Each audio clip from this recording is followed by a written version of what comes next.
Cleaning time in our surroundings. Tapos na ako maglinis sa labas ng bahay. Mamaya dito naman sa loob. Nagkawalis na ako. Check natin yung sa labas. Very clean na sa labas. Yan. Tingnan nyo ito.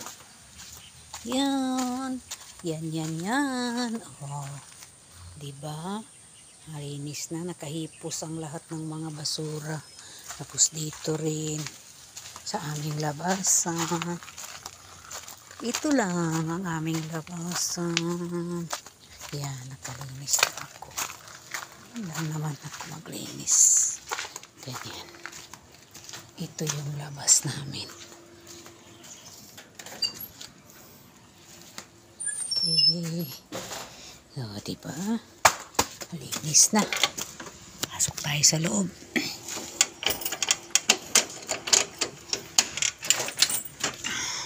Yan lang ang aming munting tahanan. Ganda yung maliit lang. Kasi madali lang i-manage. Madali lang linisin. Yan. Oh. Yung kasama ko naglilinis ng aming electric fan.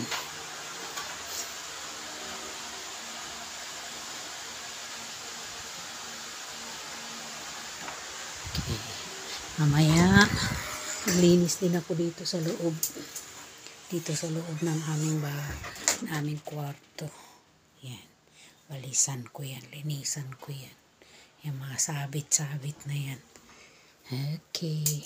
Labas naman tayo. Ito lang ang aming yan ang aming mga cat. Sana yung ibang cat.